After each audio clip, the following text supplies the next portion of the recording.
السلام عليكم ورحمة الله تعالى وبركاته. بسم الله الذي لا إله سواه، والحمد لله والصلاة والسلام على رسول الله سيدنا مولانا محمد وعلى آله الطاهرين وأصحابه الميامين والتابعين لهم بإحسان إلى يوم الدين. اللهم اجعلنا منهم آمين. I elected to share with especially those who are in Itekaf, and yes, even those who are not in Itekaf, they may hopefully bi'idhnillah, I pray, benefit from what I would be sharing with you. As last year we followed the same procedure.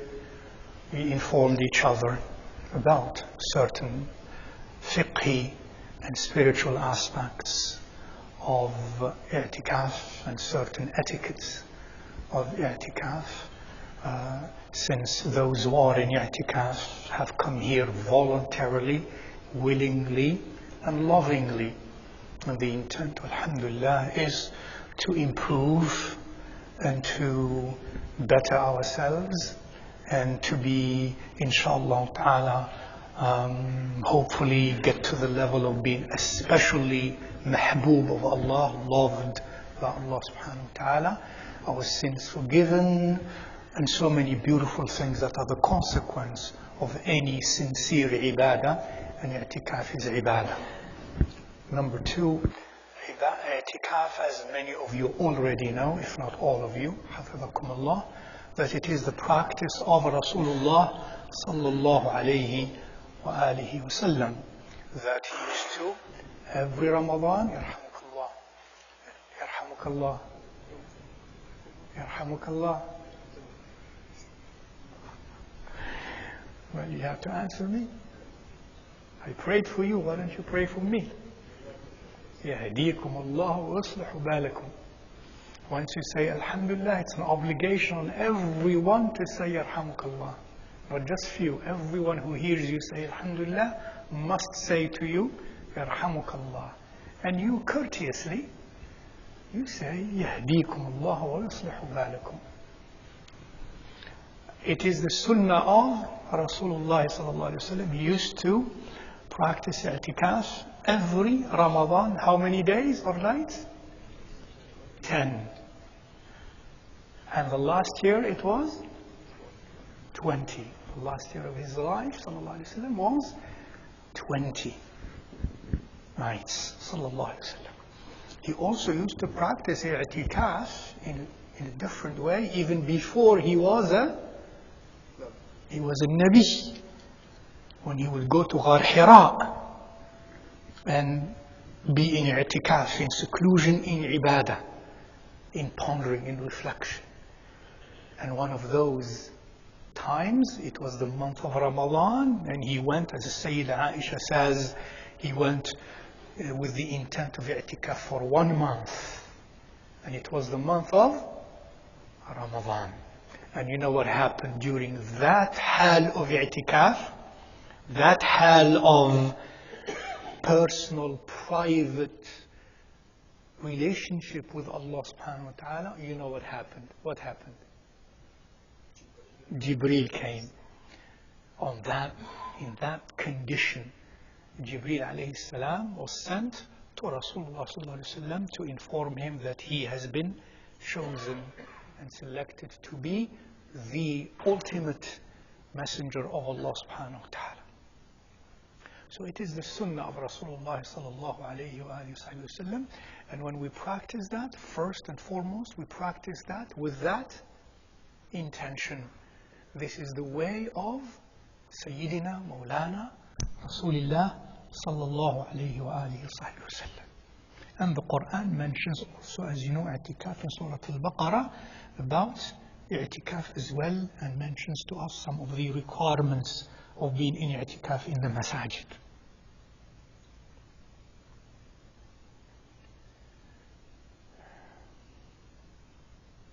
What is the word akafa? Akafa, the verb akafa, from which The word i'tikaf is a noun, is a masdar. The verb is عكف. What is عكف? لن نبرح عليه عاكفين حتى يرجع إلينا موسى. To stand up, to stand something close. Seclusion, close. You can say even يعني عكفت المرأة في طبيخها حول الفرن أو في المطبخ. It's a verb. You can say the woman has been عاكفة in her kitchen preparing this meal. I mean, not only standing, but doing that, focused, concentrated, and not doing anything else. Now you see where we're going to. And therefore, i'tikaf in this context is when we come to the masajid of Allah Azza wa Jal. Any masjid, and I'm not going to go into the fiqh details about what the Hanafi says, what the Shafi'i says, what the Hanbali says, and the Maliki says, rahimahumullah ta'ala jami'an wa radiyallahu anil jami' in terms of the details of that question. But the easiest answer is i'tikaf in any masjid. That means once I'm in i'tikaf in the masjid, and the masjid is the building that is called the masjid. It has a door, and you enter, and that's a masjid. The musalla is part of the masjid, the hall is part of the masjid. All what's in here is part of the masjid. We pray in the rotunda, when we pray if there are a lot of people in the hall. Upstairs there is qiyamul layl. That's the masjid. When you say to somebody the masjid at Plano, then what do you have in mind? What do you have in mind? The entire building. That's the masjid. That's where you are. So, al-i'tikaf, technically, and in fiqh, in Ramadan, and in general, is in the masjid, not at home. You may do that, but that's not the sunnah i'tikaf. But you do that in the masjid. For women, they do i'tikaf if logistically it were possible. Where would they do i'tikaf also? In the masjid.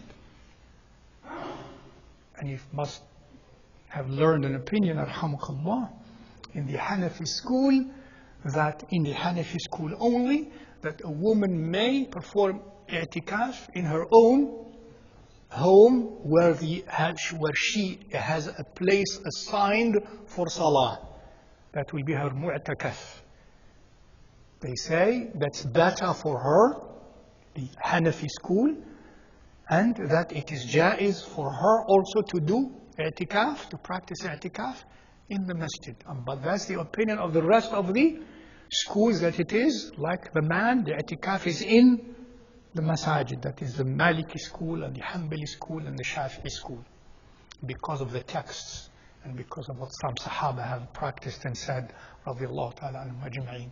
So when we are in the masjid, i'tikaf requires that we focus all our energies, our internal, intellectual, mental, and emotional, spiritual energies. For what? For one thing. And what is it? Ibadah. Ibadah. That's akaftu. I am akif.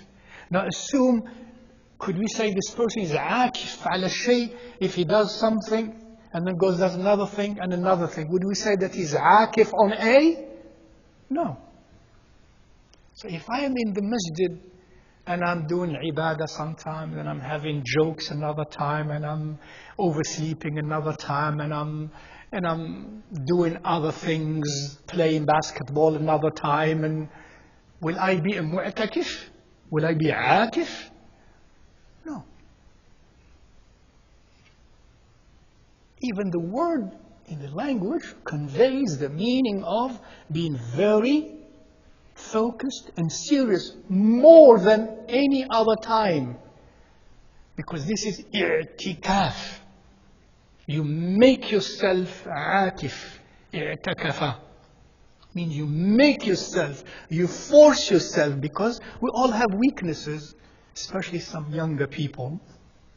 When we are younger, we have sabwa.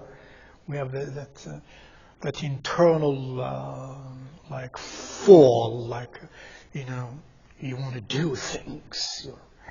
So there are some young people who are calmer. So for the younger people, even it is more of a challenge. Right? It is more of a challenge. And it is more beautiful for a young person to have control of that sabwa. That's why the Arabic language for a youth is called what? Sabi. Sabi from sabwa. And sabwa from the verb sabba. What is sabba? Pour. You know, emotions falling, drives falling uncontrollably. You know, Sabi. He's a Sabi. He's a young fellow. It's okay. He's Sabi. He's sabwa. Cannot control. But a Sabi without sabwa is amazing. Is amazing. Sabi without sabwa is an amazing gift, an amazing treasure. So, i'tikaf is to control ourselves. Whereas when I'm not in i'tikaf, there are many things I want to do. Yes, I come, I pray, and I want to go there and leave there and do this and come back and go. But that's not i'tikaf. That's jaiz. You may do that, but that's not i'tikaf. I'tikaf is I commit myself. First of all, if I leave the gate of the masjid, my i'tikaf is invalidated. Number one. If the gate of the masjid there, the main door that we have, and I go out like that, my i'tikaf is invalidated, is undone. Because I have done something that is not part of the meaning and the reason of i'tikaf. I should focus, I repeat, my mental, my emotional, my spiritual and physical energies in ibadah and nothing else. Rasulullah sallallahu alaihi wasallam, and I remind you, may Allah bless you, you know what he used to do in his i'tikaf? First of all, space-wise, to emphasize the concept of retreat and the concept of ukuf. A tent in the musalla. No, we don't do that. We won't allow you. In the musalla there is what? A tent. And he enters and closes and he's in ibadah. Now you tell me what I and you should do.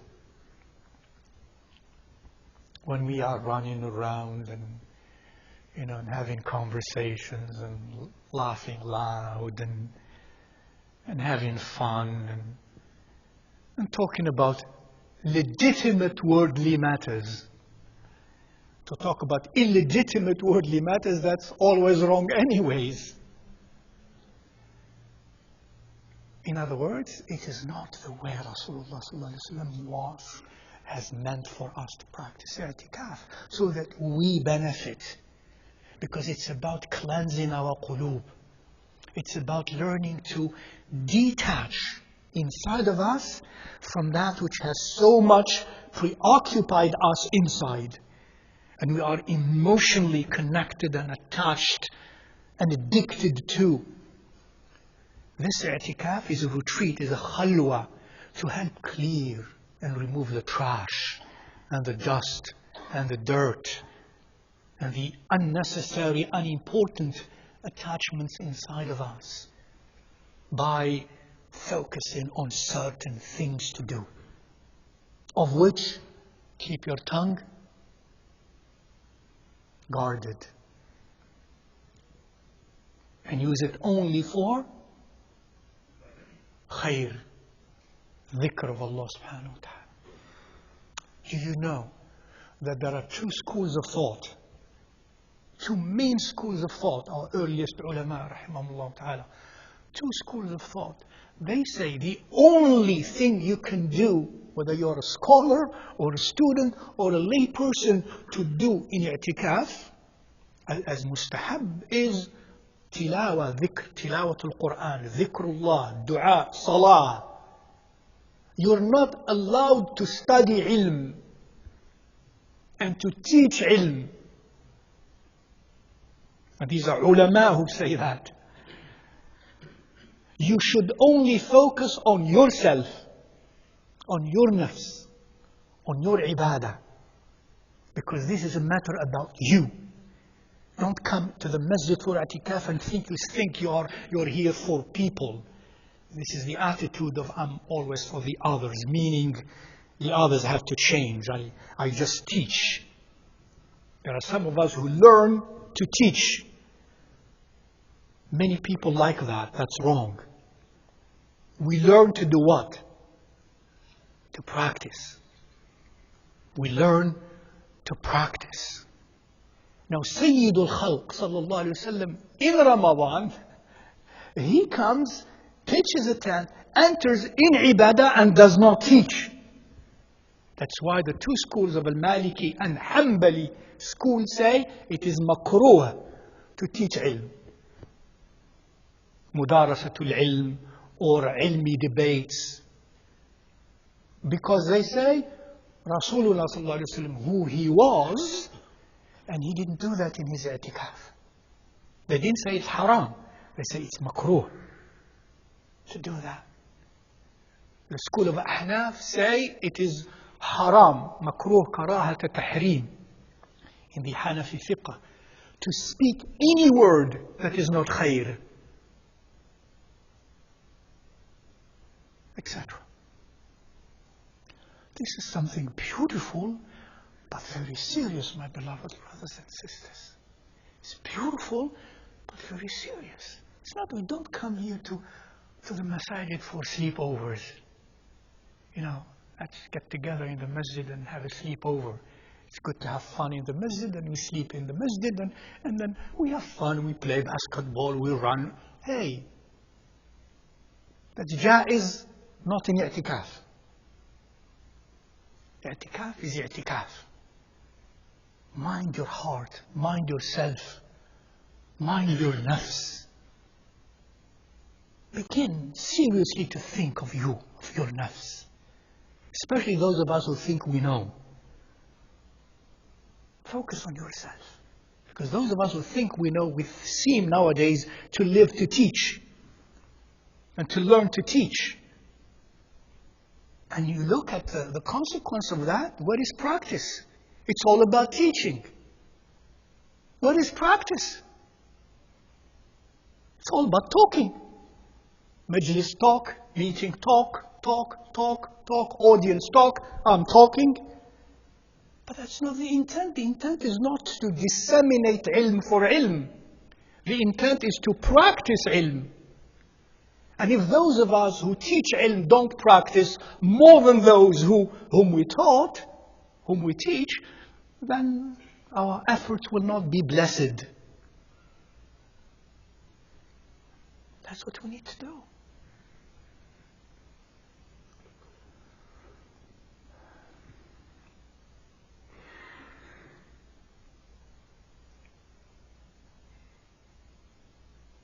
And therefore I advise myself and all of you, Hafirakumullah, to make it a point as a part of a struggle.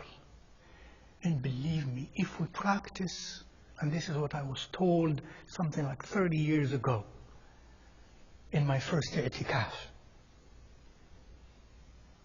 Before I performed the i'tikaf, for the first time, my qalb was very strongly leaning towards it. And I came for 10 nights, beginning.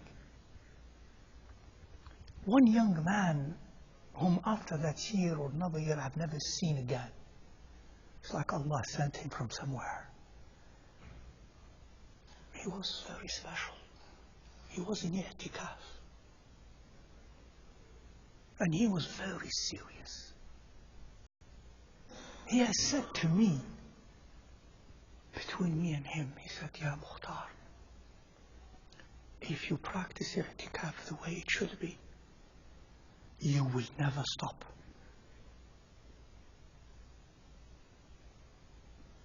And I believe, inshallah, Allah sent him to me, and somehow Allah gave me, I believe, I hope, I pray, sidq in that.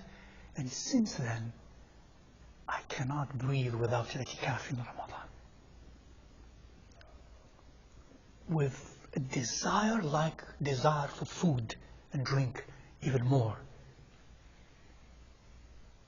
But if we're not there in sidq, and we don't do that following the etiquettes of Rasulullah sallallahu alaihi wasallam and the ahkam of the shara in that, and the presence of our qulub, at least strive to do that, then we will not be able to taste the spiritual beauty of it, and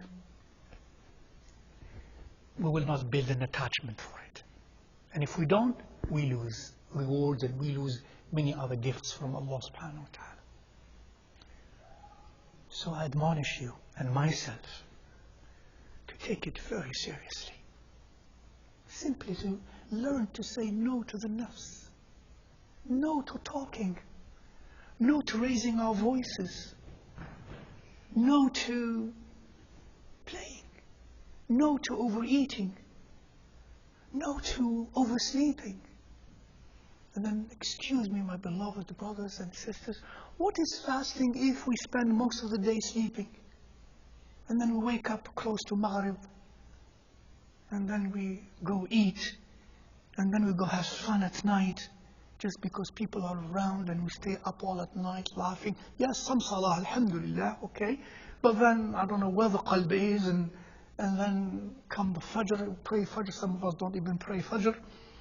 And then we eat again, make sure we eat well, and then boof, we fall until Asr or until after Dhuhr. What is fasting? Fasting is that you feel hungry, you practice sabr, you feel hungry and you say no to your nafs. You say no to your nafs. I am hungry and I will not eat.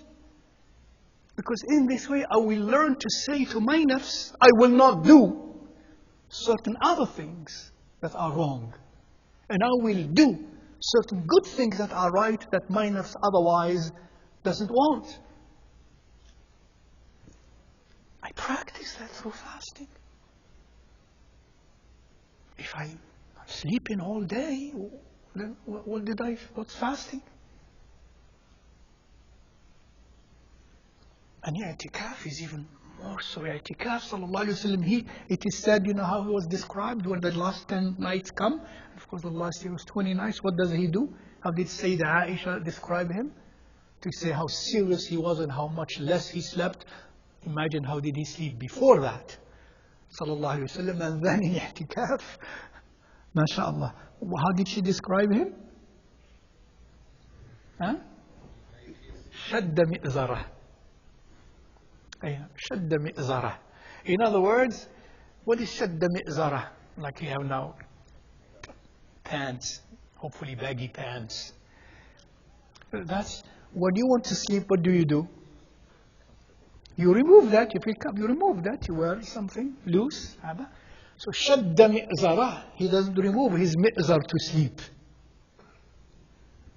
That's the metaphor for that. Ibadah. It's not sleeping.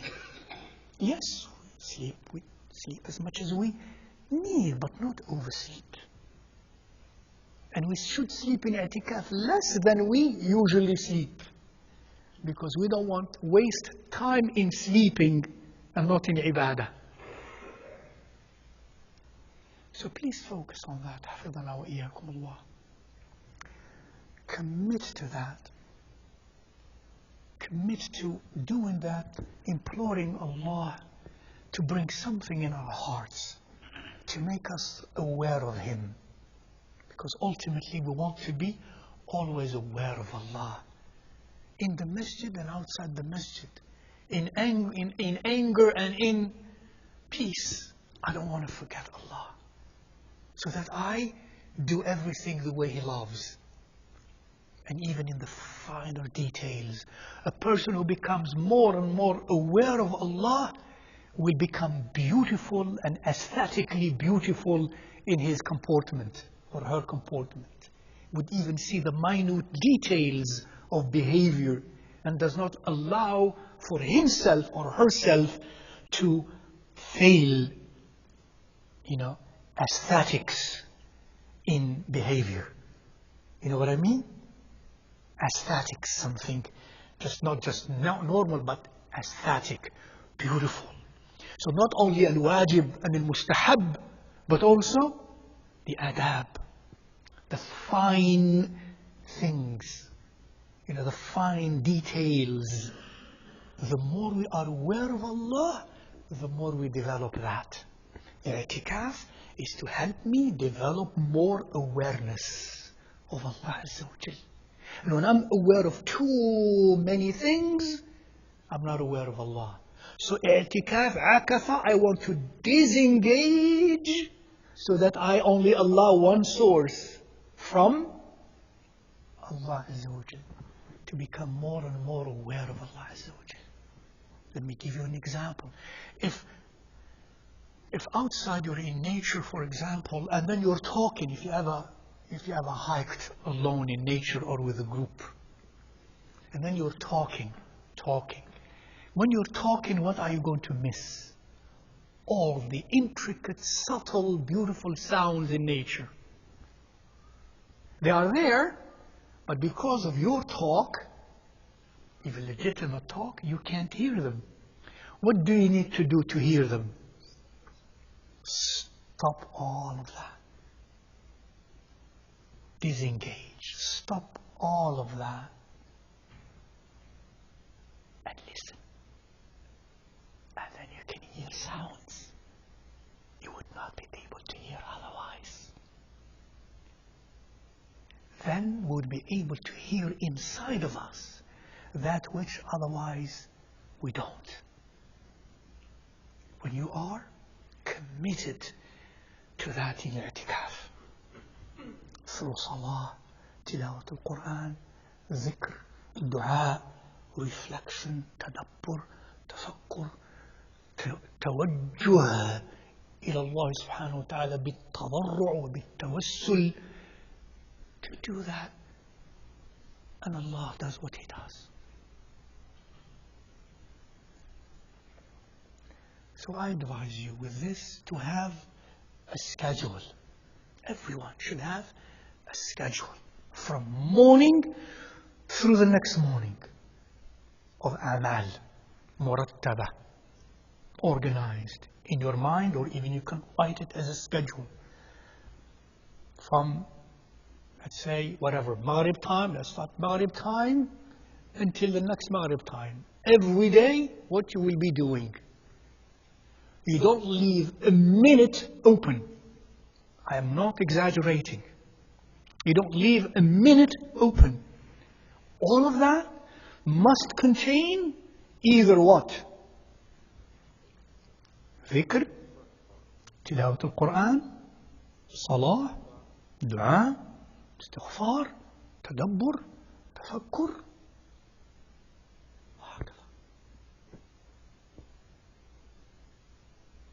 Yes, you can have part of that time for rest.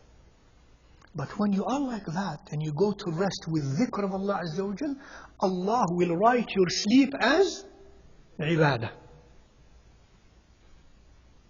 Allah will write your sleep as ibadah.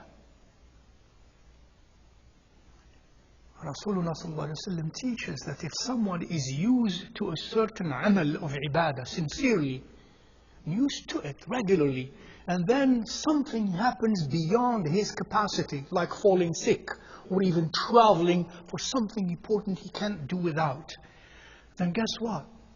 Allah Azza wa Jal will continue to reward him as though he's committing the same deeds at which this, let's say, calamity happened to him, or this special condition happened to him. That's why Sayyidina Abdullah ibn Abbas, once he fell sick and he was crying. They said he was weeping. They said, you weep because you're crying?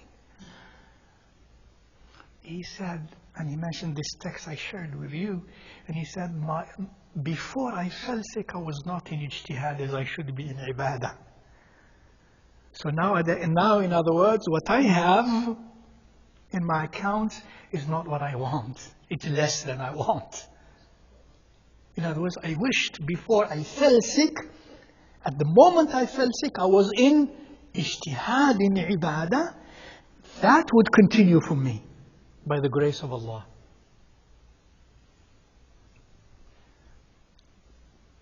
Schedule in which resting is there as well.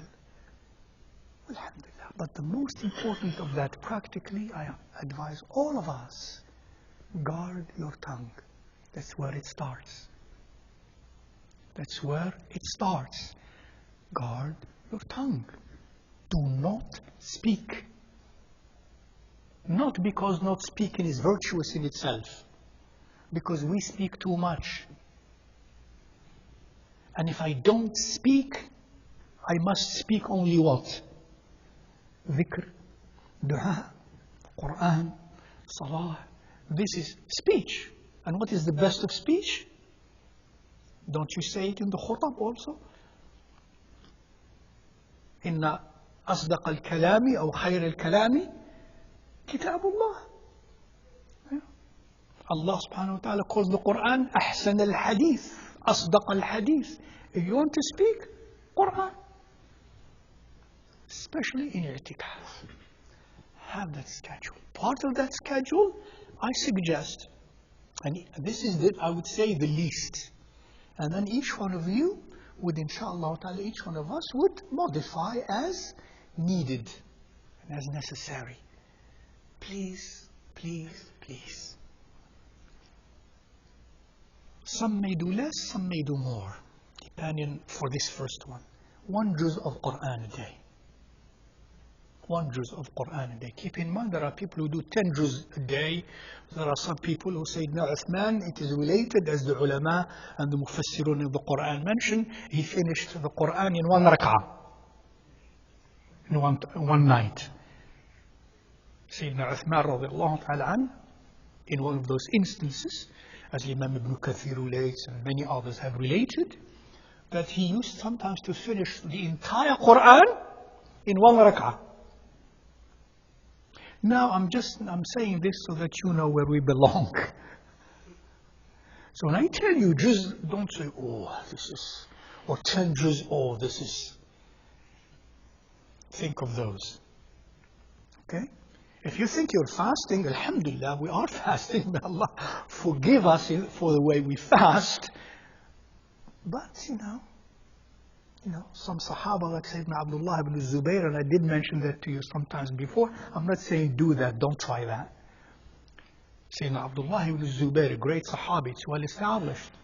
You know how many days he used to fast consecutively without an ounce of water? 15 days and nights. 15. Doctors don't understand that. I'm not saying do that.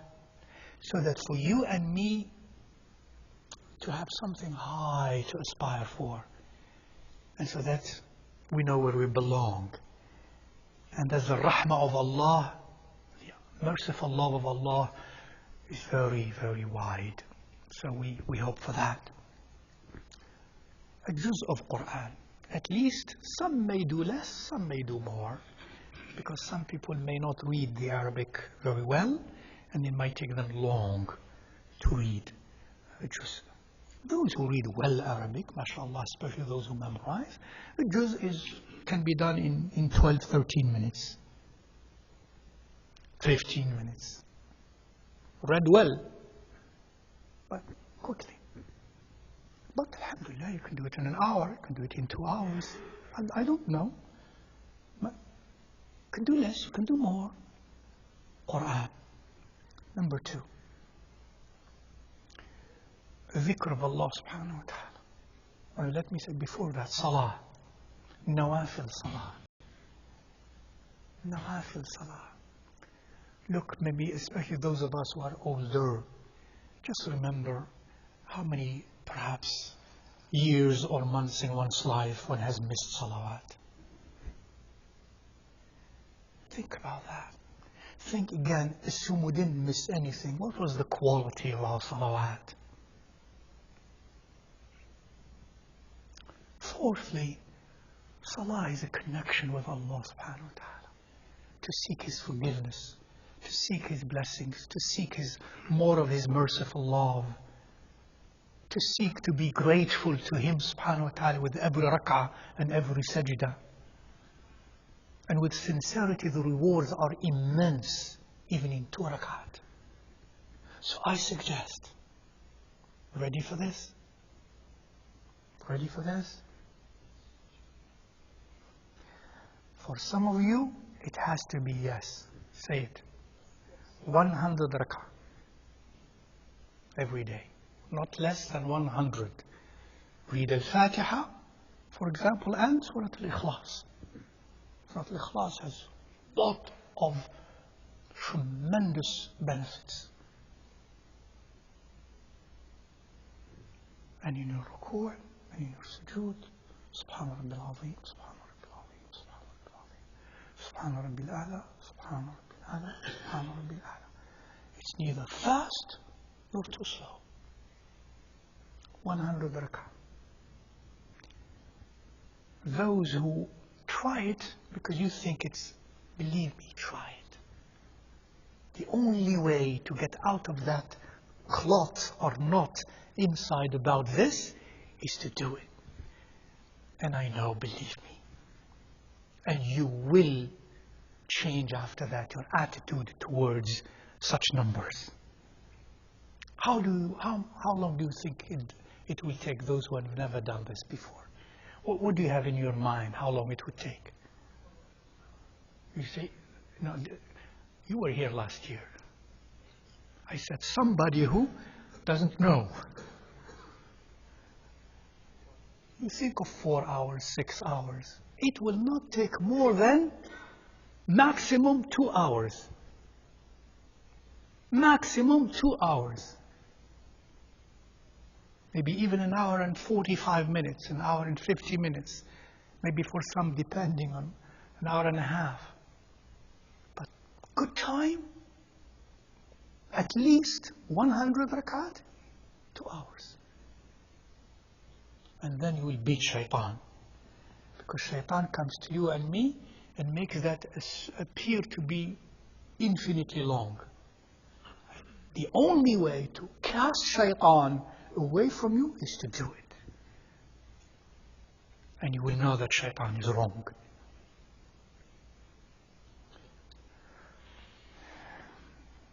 Juz of Quran, these rak'at, and dhikr of Allah Azza wa Jal.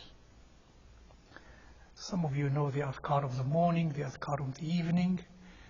If you don't have them available, I know they have been available for a long time now I was told in our website, the adhkar I have collected that you can use. It's good to use those. With that, I recommend the following. Ready for this? And it's all from the texts of the Sunnah of Rasulullah sallallahu alaihi wasallam. I suggest Salatu ala Nabi as dhikr. And how many? 1,000 times. Allahumma salli ala Sayyidina Muhammadin wa alih. This brief version. Allahumma salli ala Sayyidina Muhammadin wa alih. Allahumma salli ala Sayyidina Muhammadin wa alih.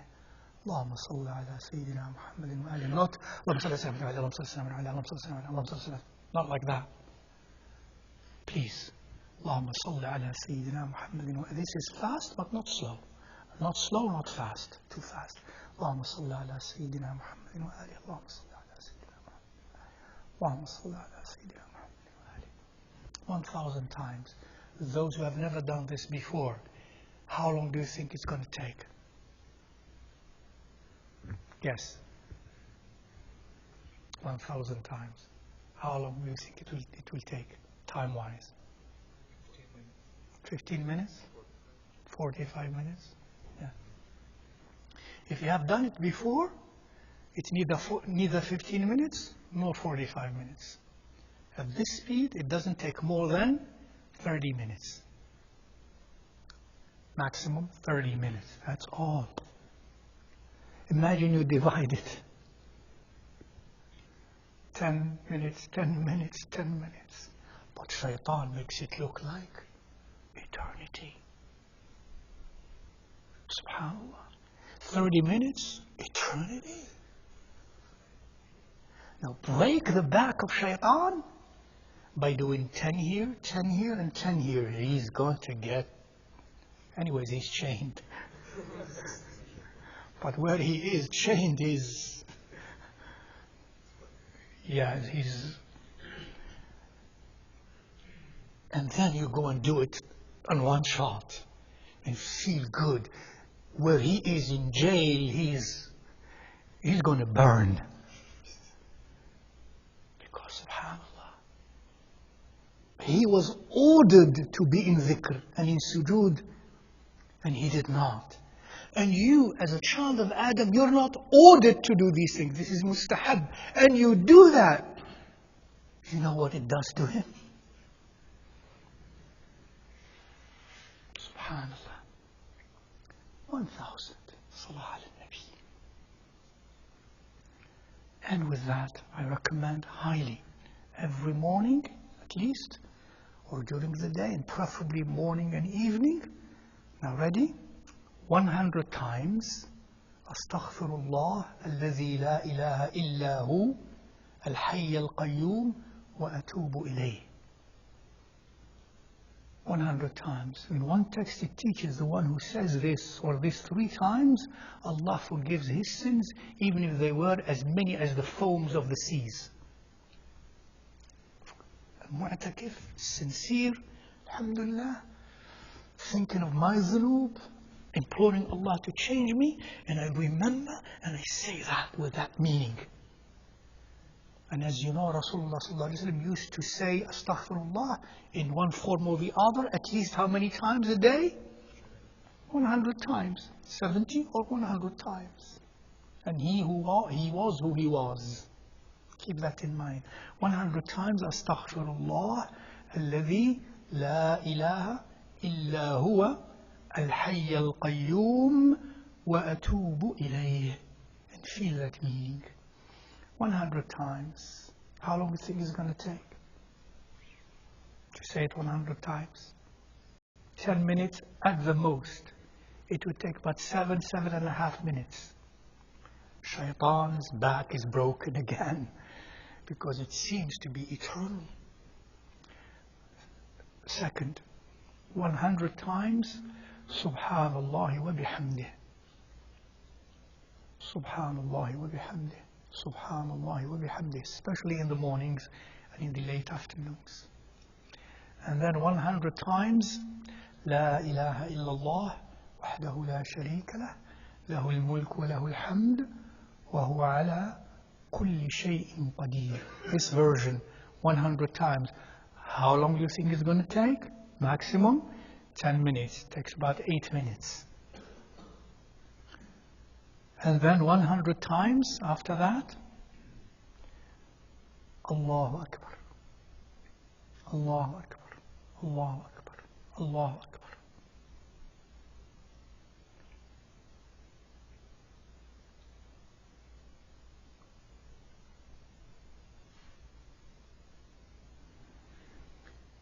While all along and in between, you are in wudu, in tahara.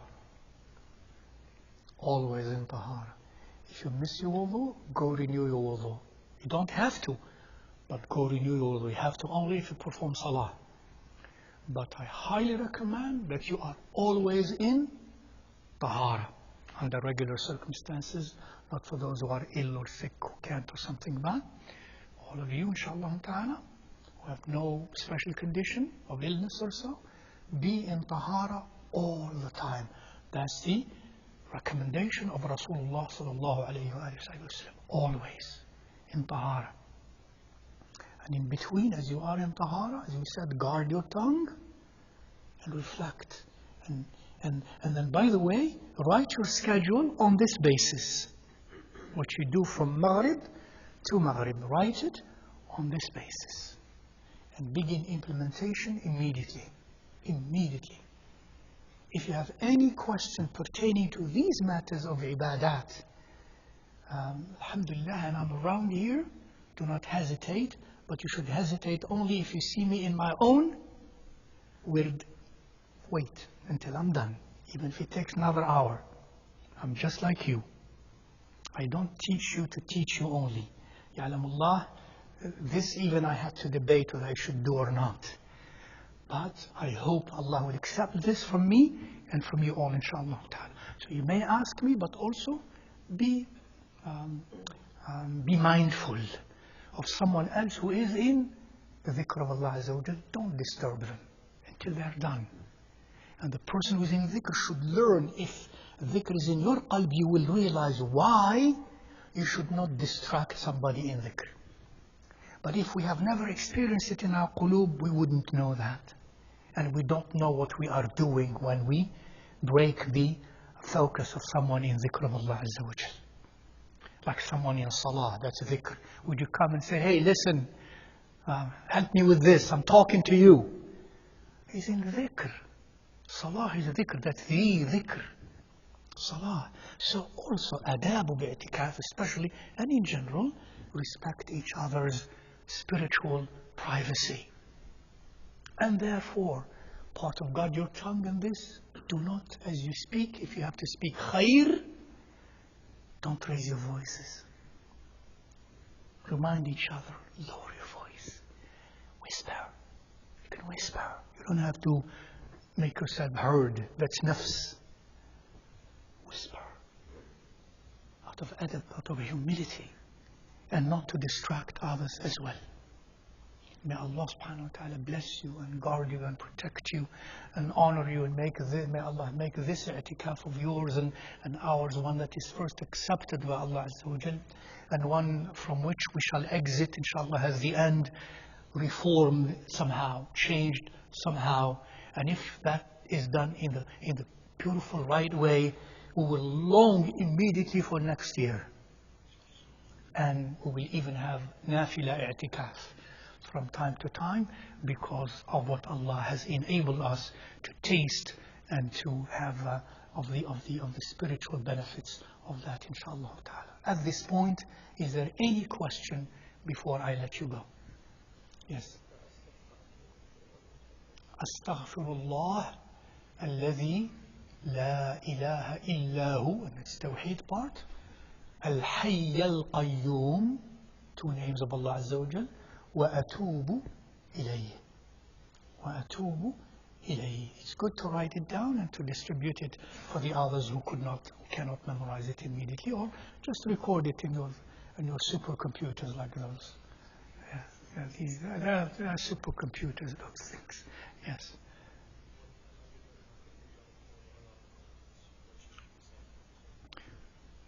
What I suggest, even alhamdulillah, what I suggest, Surah Al-Ikhlas.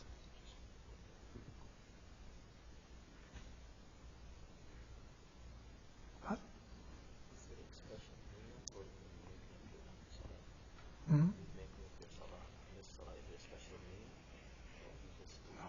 Come, your qalb, niyyah is in your qalb. Why are you coming? This is what we're talking about. I hope it generated something in your heart. That longing, that desire for that, that's niyyah. To worship Allah, to be grateful to Allah, to follow the way of Rasulullah sallallahu alaihi wasallam, to be forgiven, to, alhamdulillah, to change my heart, that my heart softens, that my heart gets used naturally and lovingly to salah and to dhikr. Repeating that helps in that. And most importantly, to worship Allah. Allah is worth that I owe Allah to be in ruku' and in sujood and in qunut and in qiyam and in khushu'. And Rasulullah taught us that Allah loves that from us. 2 rak'at that we perform properly, with a proper attitude, may be the reason to enter Jannah. 2 rakat, as he says, وجبت له الجنة من قام فتوضأ مثل وضوء هذا ثم صلى ركعتين لا يحدث فيهما نفسه كذا وجبت له الجنة. Imagine 2 rakat done properly may be the reason for a person muwahhid to enter Jannah and other things. And of course you can have other niyat. You can have the niyyah of these good actions after Allah accepts them from you. Ya Allah, accept this from me, and I offer the reward of this that you accepted by your grace for my father, for my mother, for X and Y. إهداء العمل الصالح للغير, to offer the righteous deeds to others. This is the opinion of the vast majority of the ulama, that it is indeed bi'idhnillah acceptable and doable and rewardable. If you go to the restroom, does that break the itikaf? No, you are in the masjid. You are in the masjid. Number one, this is all the masjid. Please keep in mind. Number two, in the time of Rasulullah sallallahu alaihi wasallam, of course, there were no restrooms in the masajid. So what do? They go outside. That's a necessity. For that necessity, they go outside, but they don't go outside and on the way they talk to X and Y and, No, they go for that reason, stop, come back, and nothing else. Their itikaf is not broken.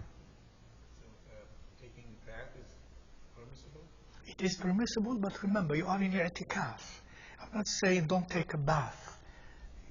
It's 10 days, Why do I have to take a bath every day unless I have to? Of course, with janaba or something. But wash. Learn, this is not about indulging the nafs. It's not about eating in special ways, good food and special food. And, alhamdulillah, wash as needed. Think of yourself in India, or in Bangladesh, or in Kenya, or in Mozambique, or in the desert of Arabia, or somewhere in i'tikaf. Are you going to take a shower every day? There's not enough water to drink, and they are in i'tikaf. MashaAllah. So, use the resources and moderately. Don't waste water unnecessarily. When you perform wudu, please turn the fountain gently, not Niagara Falls. Turn it gently. Don't waste water. Number two, when you don't waste water, it's already ibadah with that niyyah that Allah doesn't love the wasteful ones. And number two, when the fountain, the faucet's water falls gently, it has a different effect inside of you. Yes. Versus when it is gushing and the noise it makes. Just try that. Experiment with that. Do that, feel, and then close it and let it drop gently and see whether the feeling inside of you changes or not. So, alhamdulillah, you may, but please keep these things in your mind. It's about ibadah. It's about tasting the sweetness of not indulging. And this is Ramadan, after all. Wallahu ta'ala alam. Next question. Yes. Say that again. I have said it so many times. I said, this masjid is the masjid. I know where you're coming from. I know it's in your mind. That's why I repeated that during my discourse 3 to 5 times. So accept it. If you don't accept it, it's up to you. Then it is, you don't accept it, you don't accept it. You go somewhere else, you think your itikaf is invalidated, khalas. You give fatwa to yourself. But that's not the fatwa I gave to you. I say here, all this masjid is a masjid.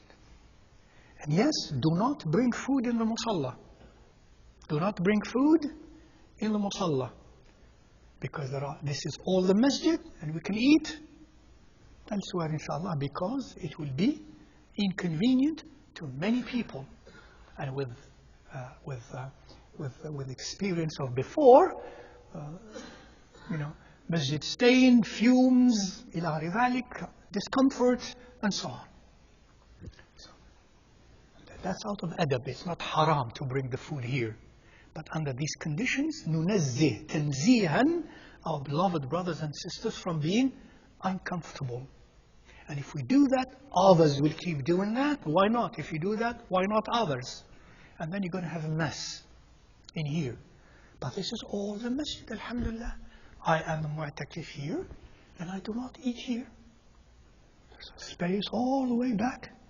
A room where I sit and eat and sleep. Right? So all of this is a masjid.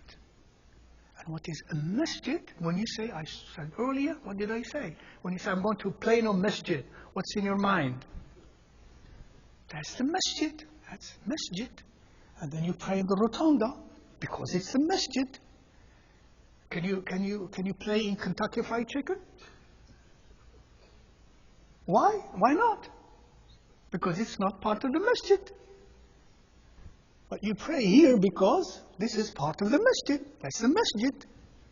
So alhamdulillah, our deen in so many ways, alhamdulillah, of course with proper logic of our deen, is easy. It makes things easy. Don't make them difficult for yourselves. And sometimes some people hear some words of some ulama and they misunderstand them when the ulama have said them in a context. And they take that, not understanding the context, and they generalize it to any context. And that's also wrong. That's not proper fiqh, and that's what the lay people amongst us do. The masajid are these masajid. You are in the masjid as long as you are here. You leave the door of this masjid and your i'tikaf is invalid. Because if this is not the masjid, if you leave here to go out here, then your i'tikaf is invalid. Which means you cannot perform salah there. Either Jumu'ah or anything. And that, of course, we are not going to accept. Wallahu ta'ala alam. May Allah guard you all. Yes.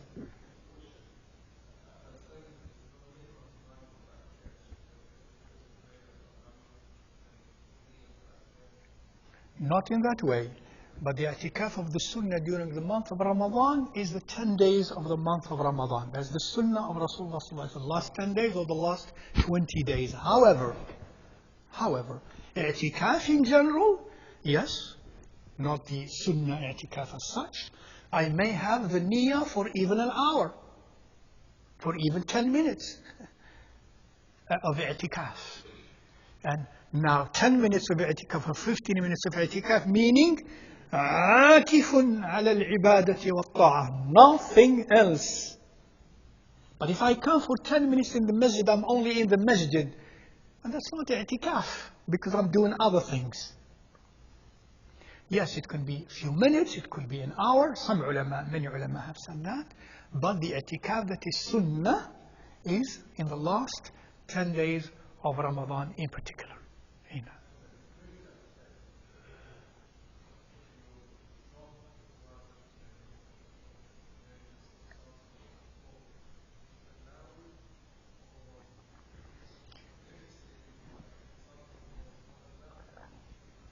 Excuse me again, because you came a little later. Then, did you come from the beginning? Or ma'ziratan? Because we spoke of ma'ziratan, sorry, because we spoke of ukuf. Remember ukuf ala shay? Were you here when we spoke about akafa ala shay? No, but I'm saying, I heard you. Were you here when we spoke about akafa? Jazakallah khair. Yeah. So, al-i'tikaf is to leave everything else. Is to leave everything else. Otherwise, khalas. It's not hard, it's not wajib to do i'tikaf. once you made it, once you made a niyyah of i'tikaf, there are some obligations. Like when you make a nadhr, you make a pledge. Before the nadhr, it's not obligatory on you. Once you make a nadhr, you made it, you imposed it to be obligatory on you. Now, once I make a niyyah of i'tikaf for 10 days, for example, or 3 days, niyyah i'tikaf, there are certain things I cannot do. Now, having said that, and we have said that the focus should be on what? On ibadah. To the extent that I said many ulama in the Maliki and in the Hanbali schools, for example, say you cannot even teach ilm. You cannot even hold durus في الفقه or even مناظرات في العلم or scholarly debates, etc. But only on matters of your qalb and your nafs. هذه واحدة. Now, if your question means while you are here and you're, let's say somebody carry that thing which everybody carries nowadays, that supercomputer. And then, first of all, I believe better, I'm not saying it is haram at this point, in i'tikaf, I don't bring that. At least in i'tikaf, because it will distract me. It will distract me. I should better, for the quality of my i'tikaf, say to my employer, these 10 days are my days off. This is my vacation time, if I can arrange that. My vacation time, so that I am in quality i'tikaf. أتوجه إلى Allah. I have to stop. This is not haram, this is not makruh. The job, hopefully it's a job that is halal and good. But i'tikaf has certain things to be done and certain things not to be done. I don't want to continue in my i'tikaf, be distracted by legitimate matters of dunya. I don't want that. That will blemish the quality of my spiritual focus and spiritual benefits. We know in our history of i'tikaf, of the ulama and of the awliya, that this is the way it was practiced. Now, having said that, assume the person cannot, and he has to carry that thing here, because the employer said, yes, you can go, but if I need you where you are, I can call you where you are and you can advise me from where you are, because you cannot leave the masjid anyways. I would say under this circumstance, if it is like that, I hope I was understood clearly at this point before I'm saying this. At this point, then inshallah, la haraj. La haraj, I should, because I have agreed, he had let me go to be in i'tikaf, and I told him this is very serious, please, yes, I would help you only if it is very important or necessary. Can you please do that? And I cannot come out, I will advise you using this, this phone. And yes, in this case, alhamdulillah, then I can pick it up and I have to leave the musalla so that I don't distract others. And I go somewhere there, inshallah ta'ala, in the rotunda also, where I can communicate with the person who needs help.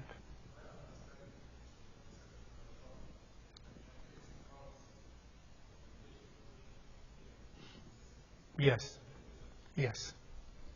You're right. Exactly. After what I said. Jazakallah. Barakallah. No. Yes. If I make them here for 10 days. Yes. I just. Any emergency come, and if I fall sick or something happen and go outside, the Itekaf will break. So I have to make any kafara for that one. Jazakallah. If alhamdulillah I'm in i'tikaf, my niyyah is 10 days or 10 nights, inshallah ta'ala. There are differences of opinions among the ulama on the answer to this question. And inshallah ta'ala, the simpler one, because my intent was 10 days, and this is necessary for me. Inshallah, the better opinion I believe is that it does not nullify my i'tikaf. Just like somebody in the old days who is in i'tikaf and he has to go to the restroom. In those days there were no restrooms inside, so he has to go to the restroom outside, and that ijma'an, by consensus, does not nullify the i'tikaf. So this is more important, or as important, than releasing yourself if one has an emergency, for example. Otherwise the person will be be maimed, or will die, or kama. Then you can go, alhamdulillah, that emergency, and still come back, and inshallah the i'tikaf is still valid. Wallahu ta'ala alam. Yes.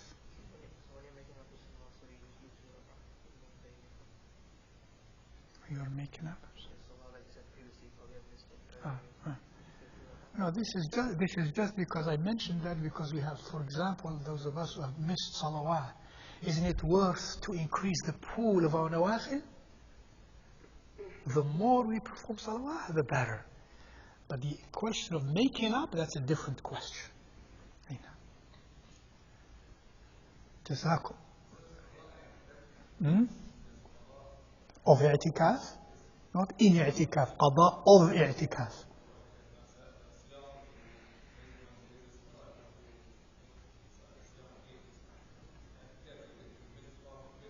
Yes, yes.